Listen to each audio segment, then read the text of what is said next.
Sabi nila, kapag may nawala sa buhay mo, huwag kang malulungkot at mawawalan ng pag-asa dahil siguradong may mas magandang kapalit yun. Pero paano kung hindi ka pa handang tanggapin ang kapalit? Ako nga pala si Ellen, 29 years old. Sana sa kwento kong ito ay marami ang ma-inspire ng mga listeners.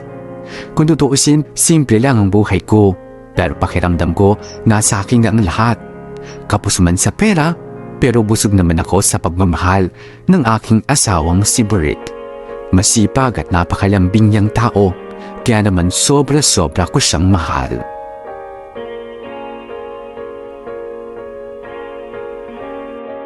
Oh, mahal. Nandyan ka na pala. Kumain ka na ba? Hindi pa nga medyo gutom na nga ako Hindi kasi ako nakakain ng tanghalian. Ikaw naman kasi, ang hilig-hilig mong magpalipas ng gutom. Masama yung ginagawa mo, lalo na't nagmamaneho ka ng taxi. Minsan kasi hindi ko na napapansin yung oras na. Tapos ayun, nararamdaman ko na lang na gutom pala ako. Ito talagang asawa ko. Masyadong nagpapagod sa trabaho. Mahal, alagaan mo naman yung sarili mo. Hindi habang buhay malakas ka. Dapat inaalagaan mo yung sarili mo. Trabaho ka ng trabaho, tapos bigla ka na lang magkakasakit. Di wala rin yung pinag-ipunan mo kasi sa ospital lahat napunta. Nandyan ka naman Aalagaan mo ako, di ba? Ikaw talaga? Porket nandito ako, hahayaan mo na magkasakit ka. Sige, ganito na lang. Babaunan na lang kita ng lunch, tapos ng merienda na rin. Dapat pag uwi mo dito, ubus lahat yan, ha? Ikaw talaga. Ginawa mo na naman akong bata. Kesa naman magkasakit ka. Saka wala pa naman tayong baby, kaya ikaw muna yung baby ko. Wala ka pa rin bang nararamdaman? Ilang buwan na tayong sumusubok na magkaanak ha? Wala pa nga Ewan ko ba? Sa lahi naman namin, mabilis mabuntis. Yung ate ko nga, twins pa nga yung mga anak niya. Tapos yung pinsan ko naman, ang bilis din niyang nabuntis. Pero tayo, wala pa rin. Mahal, hindi kaya may problema na ako kaagad? Ikaw agad? Hindi ba pwedeng ako muna? Ewan ko. Naiinip na kasi ko Gusto ko na ng baby, mahal. Gusto ko na magkaanak tayong dalawa. Baka naman kasi hindi pa ito yung tamang panahon para magkaroon tayo ng anak. Baka gusto muna ng Diyos, tayong dalawa muna. Gusto ko na kasi. Bakit ikaw? Ayaw mo pa ba? Siyempre gusto ko na. Kaya nga kita pinakasalan kasi ikaw yung gusto ko maging ina ng mga giging anak ko. Ang iniisip ko lang, baka kasi hindi pa ito yung tamang panahon para sa atin. Pero hindi ibig sabihin nun, ayaw ko na. Hindi ka pa ba naiinip? Medyo naiinip na rin. Sa edad ko ba naman to, diba? Mahal, ang mahalaga naman yung masaya tayo nagsasama. Yung mahal natin yung isa't isa. Kasi kapag yun nakita ng Diyos, may isip niya na itong mag-asawang to, karapat dapat bigyan sila ng isang mapagmahal na anak kasi nagmamahalan sila. Ganun. Sige na nga. Sa ngayon, ikaw muna yung aalagaan ko. Yon. Huwag kang mawalan ng pag-asa. Malay mo bukas. Buntis ka na agad, di ba? O kung gusto mo, gawa na tayo ngayon. Sandali, maliligo lang ako para mas maganda. Mahal, maraming salamat sa lahat sa pag-aalaga sa akin at pag-iintindi. Kahit na ganitong buhay lang ang meron tayo, hindi mo pa rin ako iniiwan. Bakit naman kasi kita iiwan? Alam mo naman na mahal kita, di ba? Ang mahalaga naman, yung nakikita ko na nagpupursige ka para magkaroon tayo ng magandang buhay. Okay na sa akin yun. Ang swerte ko talaga kasi ikaw yung napang-asawa ko. Pero mabait, maganda, at masarap pang magluto. Ibang klase ka talaga, mahal. Basta ito lang din ang palagi mong tatandaan, Nandito lang ako para mahalin ka. Kahit ano pa man mangyari, sa'yo lang tong puso ko. I love you. I love you too, mahal. Parehas kaming sabik ni Bert na magkaanak.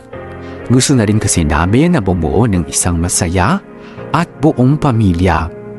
Alam ko na magiging isang responsableng tatay si Bert sa mga magiging anak namin. Ganon din kasi siyang tao, matyaga, at kahit anong hirap, gagawin niya para lamang mabigyan ng magandang kinabukasan ng pamilya niya. Ilang buwan pa ang lumipas, ay sa wakas, tinupad na rin ng Diyos ang hiling naming mag-asawa. 4 weeks pregnant na pala ako nang magpa-check up ako. Halos wala na akong ibang mahiling na mga oras na yon dahil mabubuo na rin ang inaasam-asam naming pamilya. Pero may mga pagkakataon na kung talagang hindi talaga para sa'yo, wala kang magagawa kundi tanggapin na lang yun. After 2 months, sinabihan kaming mahina ang kapit ng baby namin, kaya kailangan kong magdoble ingat. Pero isang araw ay bigla akong dinugo at sinugod sa ospital. At doon nalaman namin na nakunan ako. Gabi-gabi ay wala akong ibang ginawa kundi ang umiyak na lang. Sa mga panahong yun, wala akong ibang makaramay kundi si Bird.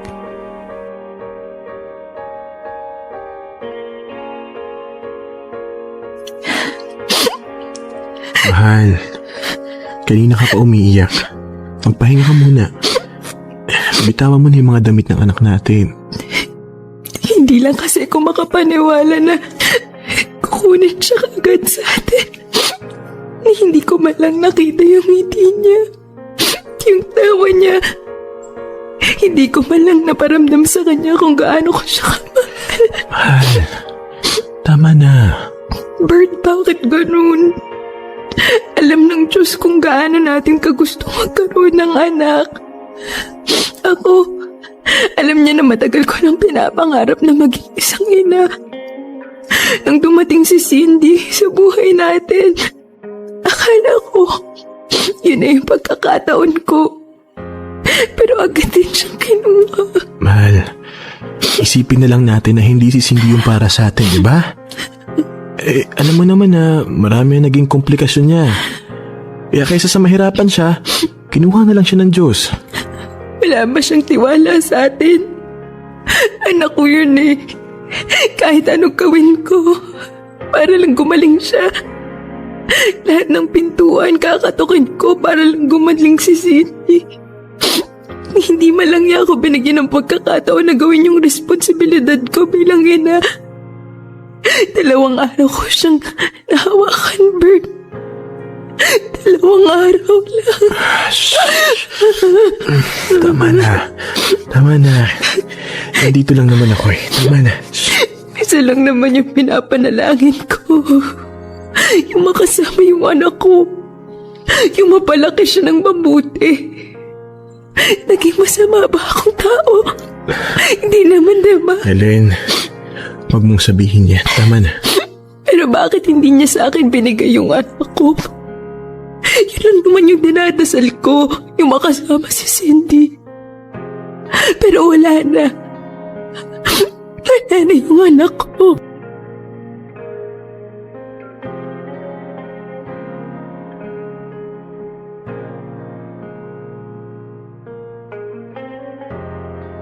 Good morning, mahal. Nagluto ka na? Oh, gusto ko kasi ako muna magsisilbi sa'yo ngayon. Eh di ba may trabaho ka ngayon? Hindi muna ako magpapasada ngayon. Alam ko na mas kailangan mo ako dito sa bahay. Kain ka na. Ay, dinala ko na dito sa higaan mo. Salamat. Ikaw talaga nagluto nito? Ikaw talaga mahal. Sabi ko naman sa'yo eh, magaling din ako magbrito ng itlog. O ano namang nangyari dyan? Ito, wala to. Natalsikan kasi ako ng mantiga kanina habang nagpiprito. Ikaw talaga. Yan tuloy nasaktan ka. No, huwag kang mag-alala. Malayo to sa bituka. At ikaw, kumain ka na. Ano bang gusto mo? Subuhan kita? Hindi na. Kaya ko na to. Salamat, mahal ha. Saan naman? Sa pag-aasikaso mo sa akin. Ako nga dapat yung gumagawa nun sa'yo eh. Masyado ka ng maraming ginawa para sa akin. Tsaka alam ko naman na hindi ka pa okay ngayon dahil sa mga nangyari. Naalala ko naman yung anak natin. Kung lumaki lang sana siya, di sana ang ganda-ganda niya at ang bait. Nakakatuwa nga eh. Iyak siya ng iyak noon. Tapos nung kinarga ko siya, tumigil siya sa pag-iyak. Lalo na nung hinaplos ko yung ulo niya. Naging peaceful yung reaksyon niya. Siguro nga, Naramdaman niya na mahal natin siya. Kaya wala dapat siyang ikatakot. Mahal, nagiging malungkot ka na naman. Eh di ba dapat mas maging kampante tayo ngayon dahil alam natin na kasama na siya ng Diyos? Na kapag nasa langit na siya, wala na siyang mararanasan na sakit at hirap. Hindi katulad dito sa mundo. Kaya huwag ka nang malungkot. Hindi ko lang kasi maiwasan eh. Ang hirap pa rin tanggapin hanggang ngayon. Ang pakiramdam ko tuloy, mag-isa lang ako. Ayan na. Nararamdaman mo ba na hindi ka nag-iisa? Na nandito pa rin ako? Sorry, mahal ha. Wala yun. Naiintindihan ko nararamdaman mo. Ang palagi mo lang tatandaan kahit anong mangyari, hindi ka mag-iisa. Pangako ko sa iyo yan. Nandito lang ako at mamahalin ka habang buhay.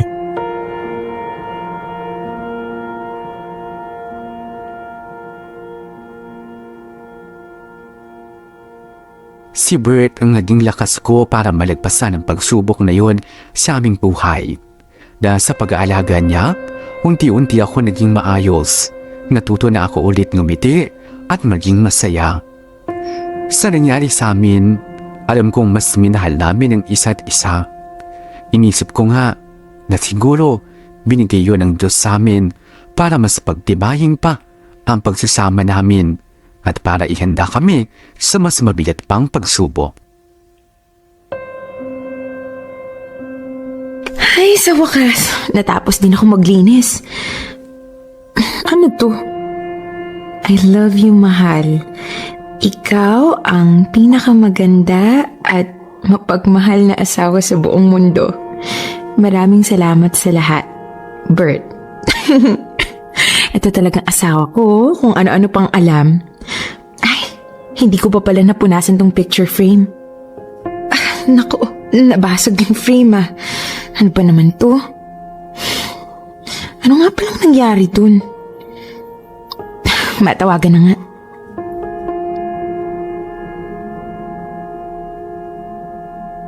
The subscriber cannot be reached. Please try again later.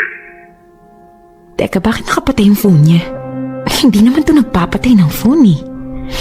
Teka, susubukan ko nga ulit.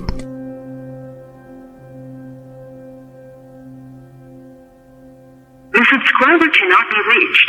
Please try again later. The subscriber cannot be reached. Please try again later. Ano ba naman to? Parang kinakabahan na ako eh. Hello, Kuya Adrian? Napatawag ka? Helen, si Bert. Oh, teka, anong nangyari kay Bert? Bakit ka ba umiiyak? Pumunta ka na lang dito sa ospital. Bilisan mo. Sige, pupunta na ako.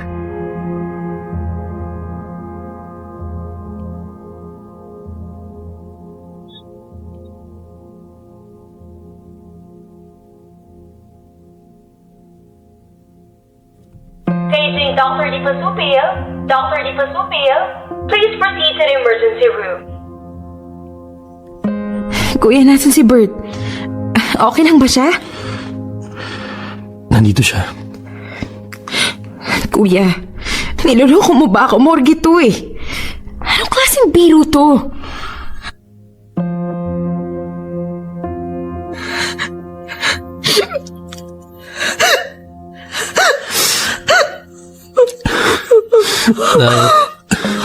Na-aksidente siya kanina madaling araw. Nakakalalkad ng truck. Nakainom kasi yung driver kaya hindi napansin yung taxi na pinapasada ni Bert. Dead on arrival na siya eh. Hindi na nagawang sagipin pa. Bert! It is covered! Mahal niyo siya, Bert! Wala na tayong magagawa. Hindi pwedeng mangyari to. Bert, gumising ka! Parang awa mo, no? Nangako ka, diba? Diba ang sabi mo sa akin? Ang sabi mo sa akin, hindi mo ako iiwan. Ikaw yung buhay ko. At hindi ko kaya mawala ka sa akin. Huwag mong gawin sa akin to. Bert!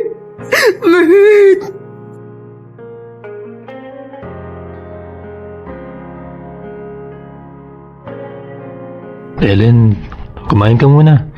Kanina ka pa nakatayo dyan eh. Okay lang ako, kuya. Hindi pa ako nagugutom. Hindi matutuwa si Bert kung patuloy mong paabayaan ang sarili mo. Kumain ka na, kahit konti lang. Kailangan mo ng lakas. Okay lang talaga ako, kuya. Kakain na lang ako mamaya kapag naramdaman ko na yung gutom. Sige, ikaw ang bahala. Kuya, magpapaalam sana ako sa'yo. Bakit? Gusto ko sanang umuwi sa Valenzuela. Bakit ka naman uuwi? Nahihiya kasi ako sa inyo eh. Ngayon wala na si Bert. Parang wala rin namang saysay kung doon pa ako titira sa inyo. Ellen, alam mo na simula pa lang, pamilya na rin ang turing namin sa'yo. Kasi kuya, mahihirapan lang akong gumising araw-araw kapag doon pa ako tumira. Maaalala ko lang si Bert. Gusto ko din kasi mag-umpisa ng bagong buhay eh. Ayaw kong umasa na lang sa inyo. Sigurado ka na ba dun sa desisyon mo? Oo, kuya. Nakapagsabi na rin ako sa mga magulang ko na uuwi ako sa kanila. Sige, ikaw ang bahala. Basta kung gusto mong bumalik, nandito lang kami. Palagi kang welcome sa pamilya namin. Maraming salamat sa lahat ng kabaitan na pinapakita niyo sa akin. Salamat din sa iyo dahil nagawa mong pasayahin ang kapatid ko. Alam ko naman na kahit nasa langit na siya ngayon, kasama ang anak ninyo, patuloy ka pa rin niyang mamahalin. Mahal na mahal ko din siya, kuya. Bakit ganito ang buhay? Nawala na nga sa akin ang anak ko. Pati ba naman si Bert, kinuha din sa akin. Paano ko'y pagpapatuloy ang buhay ko kung nawala na sa akin ang nag-iisang rason ko para mabuhay? Sobrang hirap. Walang araw na hindi ako umiiyak dahil sa pagkawala ni Bert. Nangarap lang naman ako ng isang masayang pamilya. Bakit kailangan niyang pawiin ang lahat sa akin? Tuwing gabi ay nagdadasal ako sa Diyos na sana alisin na niya ang lahat ng sakit at lungkot sa puso ko. Parang hindi ko na kasi kaya. Tuwing magigising ako, wala na akong ibang ginawa kundi ang umiyak dahil miss na miss ko na ang asawa ko. Hanggang sa na-realize ko na lang na hindi ko pwedeng lulurin ang sarili ko sa lungkot. Kailangang ituloy ko ang buhay ko para na rin kay Bert. Nang umuwi ako sa amin, tagad ako naghanap ng trabaho. At nang nakuha ko bilang isang data encoder, ay doon ko binigay ang lahat ng oras ko. Lumipas ang mahigit 1 taon, naging okay na ako. Namimiss ko pa rin si Bert, pero hindi na yung tipong gusto kong maglulupasay sa lungkot. Sa pagtatrabaho ko sa kumpanyang yun, may taong naging malapit sa akin.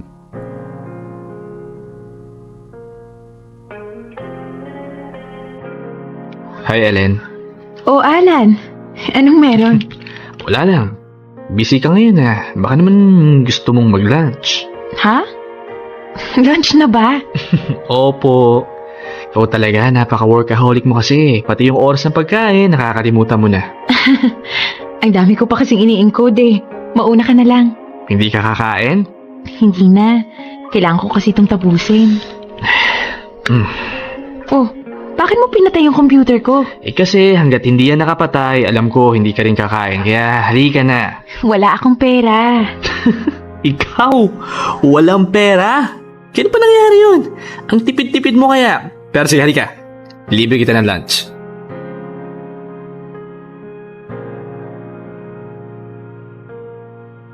Uy, Alan, sigurado ka pa dito?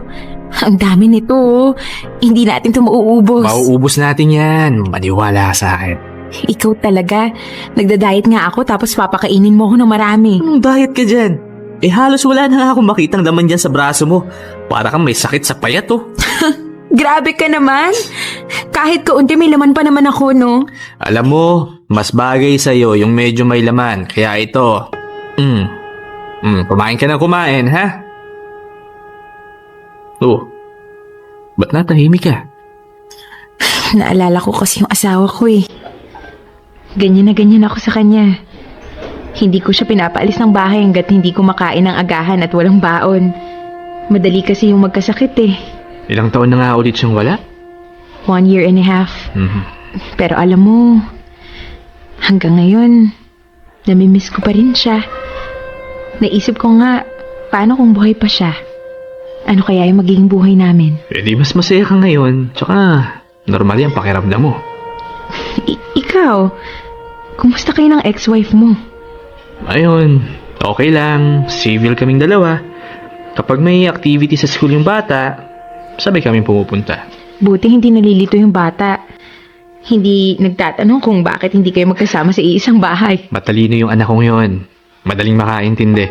Simula nung in-explain namin ng mabuti sa kanya, naintindihan niya.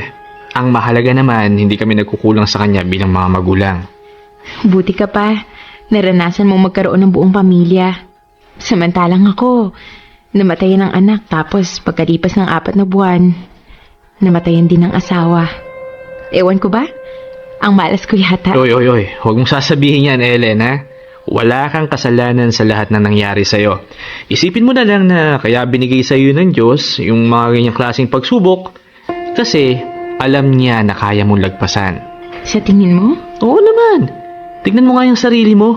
Okay ka na, di ba? Hindi ka naman sumubok magpakamatay. Hindi ko talaga gagawin yun, no? Malaki naman yung takot ko sa Diyos. Naisip ko rin naman na ano bang sense kung gagawin ko yung mga bagay na ganon, di ba? Sabi nga ni Bert, lahat ng problema may solusyon. May katapusan. Minsan lang talaga, naging bulag tayo sa mga pwede nating magawa para malagpasan yung lahat ng pagsubok. Oh, see? Nagiging positive thinker ka na. Sabayan mo pa ng pagkain ng marami, sigurado magiging okay ka na. Loko-loko ka talaga, no? O, basta, libre mo to, ha? Oo naman, kailan mo kita pinagbayad? Sa bagay, tara na nga, kumain na nga tayo. Basta Ellen, palagi mong tatandaan na darating din yung panahon na magiging masaya ka ulit. May mga taong nagmamahal sa'yo at kung sakaling dumating man siya, huwag mong isarado yung puso mo magmahal, ha? Mabait na tao si Alan. Sa katunayan nga ay mas komportable ako sa kanya kaysa sa iba pang kasamahan namin. Gentleman at maaasahan siyang kaibigan, kaya mas naging malapit kaming dalawa. Aaminin kong crush ko si Alan dahil bukod sa pagiging gwapo, ay boyfriend material din siya. Bakit mo ako dinala dito? Para mag-relax ka. Puro kasi computer yung nasa harapan mo eh. Wala naman kasi akong choice. Ang gusto ko lang, magtrabaho na magtrabaho. Eh kung subukan mo kayang magpahinga, alam mo, masaya din yun.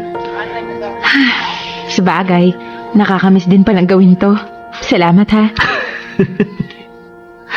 Alam mo kung nakakayaman yung salamat mo, matagal na akong milyonaryo. Ako ba? Wala yun no. Gusto ko naman minsan na sumaya ka, relax lang. Yung tipong walang ibang iniisip. Ay nako, Oh, bakit? Ano nangyari? kasi tong pinsan ko eh. Kung kani-kanino ako nirereto. Nakikipag-blind date ka? Uy, hindi ah. Hindi nga ako naniniwala dun eh. Baka mamaya, rapist pala yung kadate ko. Mapahamak pa ako, diba? Mas gugustuhin ko pang yung palagi ko na lang kasama kaysa hindi ko talaga kilala. Teka, may nahanap ka naman ba? Hindi ko alam. Wala pa kasi sa isip ko eh. Bakit? Dahil kay Bert? Oo. Ayoko kasing wag to pa rin yung pangako ko sa kanya na siya lang talaga yung mamahalin ko. Ellen, matagal nang wala si Bert. Siguro naman oras na para hayaan mo naman yung sarili mo na maging masaya, di ba? Oo nga, nandun na ako. Pero wala pa rin naman kasing dumarating eh. Saka na kapag may nagkagusto na sa akin. Meron na. Hindi mo lang pinapansin. Huwag mong sabihin ikaw. Ako nga. Anong ikaw? Ellen, mahal na kita. Ano? Teka, pero paano nga? Hindi ko rin alam. Basta isang araw, simula nung una pa lang tayong nakita, nahulog na yung puso ko sa'yo. Ilang beses kong iniwasan yung nararamdaman ko pero wala eh. Hindi ko kaya. At nung nakita kitang malungkot tas umiiyak, mas lalo kong naramdaman na mahal kita. Na gusto ko, ako sana yung lalaki magpapasaya sa'yo. Yung tipong magpupunas ng luha mo. Pero Alan, Alam ko. Iniisip mo si Bert. Ellen, ito yung pagkakataon na matagal ko nang sinasabi sa'yo. Na kapag may dumating na taong magmamahal sa'yo, huwag kang matakot na magmahal muli. Ellen, buksan mo yung puso mo. Buksan mo sa pangalawang pagkakataon. bakit Alan? Sigurado ka na ba dyan sa nararamdaman mo para sa akin? O baka tulad ko, nangungulila ka rin. Naghahanap ng pagmamahal sa iba.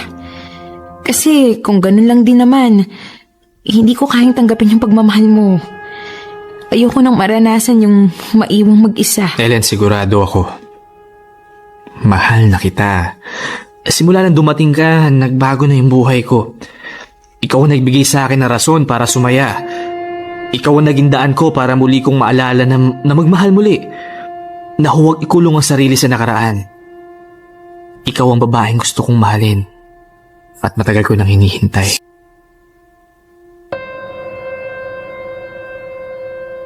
Alan? Anong ginagawa mo dito? Umaakit ng ligaw. Alan, ano ba? Kailan mo ba ako titigilan? Hanggang sa tanggapin mo na rin sa sarili mo na kaya mo na akong mahalin. Hindi nga kasi pwede. Hindi ba talaga pwede o sinasabi mo lang sa sarili mo yan? Ellen, kahit isang pagkakataon lang, pagbigyan mo naman ako.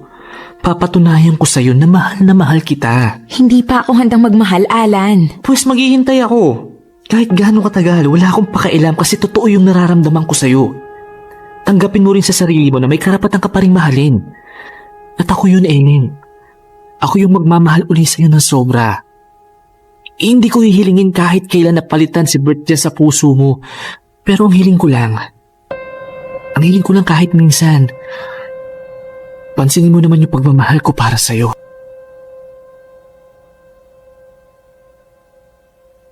Nalito ako ng mga oras na yun. Ano ba ang dapat kong sundin? Ang isip ko na nagsasabing, hindi pa ito yung tamang oras para magmahal ulit. Huwag puso ko na unti-unti na rin nagmamahal kay Alan. Sa tuwing mararamdaman kong mahal ko na nga siya ay nakukonsensya ako. Pakiramdam ko kasi ay nagtataksil na ako kay Bert. Hindi ko na nagagawang tuparin ang mga pangako namin sa isa't isa.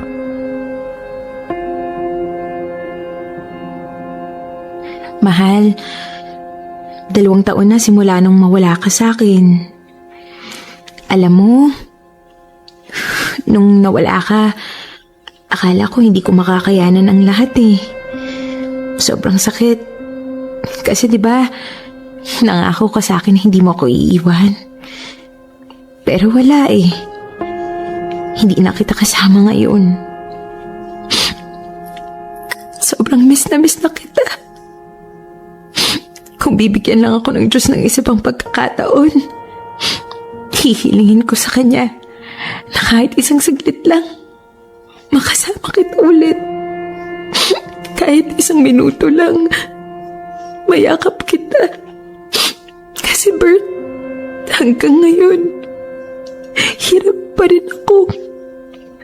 Kung pwede lang ulitin ang lahat, sana mas pinaramdam ko pa sa'yo kung gaano kita kamahal.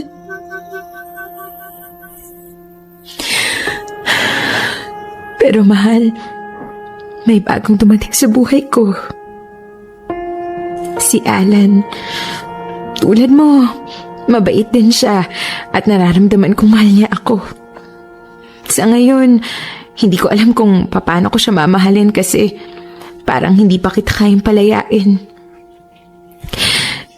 Hindi pa ako handang magmahal ng iba. Bert, tulungan mo naman ako. Gusto ko nang maging masaya. Pagod na ako maging malungkot at umiyak. Gusto ko na ulit kumiti. Magkaroon ng rason para gumising sa araw-araw. Pero natatakot din ako masaktan at maiwan ulit ng mag-isa.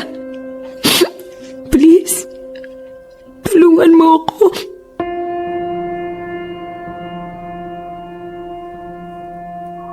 Ellen? Pumasok ka muna. Sa loob na tayo mag-usap. Sige.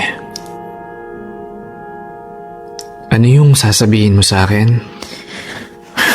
I'm sorry, Alan. Alam kong nagawa kitang paasahin dahil pumayag akong suyuin mo ko. Pero kasi sa ngayon, hindi pa talaga ako handa. Pwede ba ako magtanong sa'yo?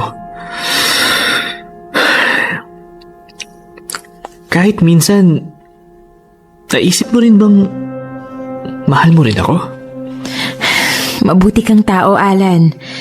At hindi mahirap mahalin ang isang tulad mo. Oo, inaamin ko na unti-unti na rin nahuhulog ang loob ko sa'yo.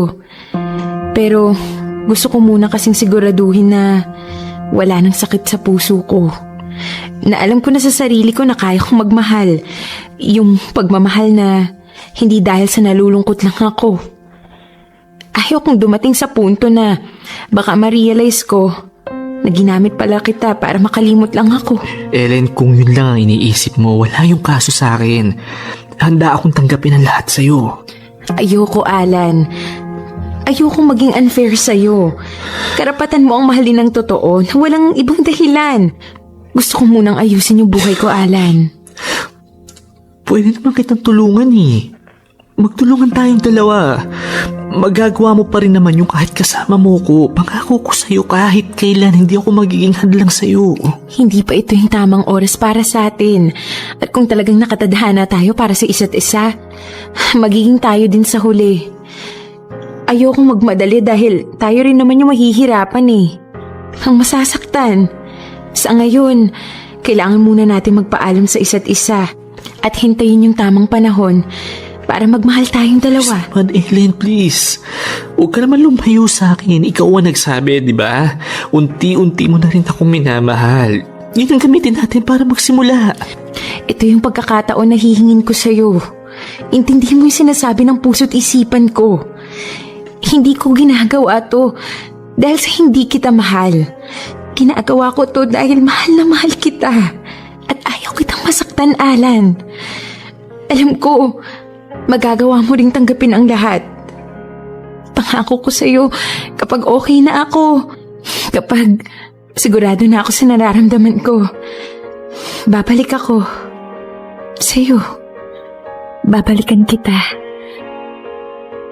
Alam kong maraming magsasabi na sinayang ko ang pagkakataon na maging masaya ulit. Pero ayoko naman kasing pumasok sa isang relasyon kung hindi pa ako sigurado sa nararamdaman ko. Ayokong maging rebound si Alan. Gusto ko kasi na kung sakaling magiging kami talaga, ay wala na akong pagdududang mararamdaman. Yung tipong magagawa kong ibigay sa kanya ang pagmamahal ko ng buong buo. Pakiramdam ko kasi ay hindi pa ako handang pumasok sa isang relasyon. Maraming salamat sa pagbibigay oras na basahin ang liham kong ito. Sana ay may natutunan kayong lahat sa kwento ng buhay ko.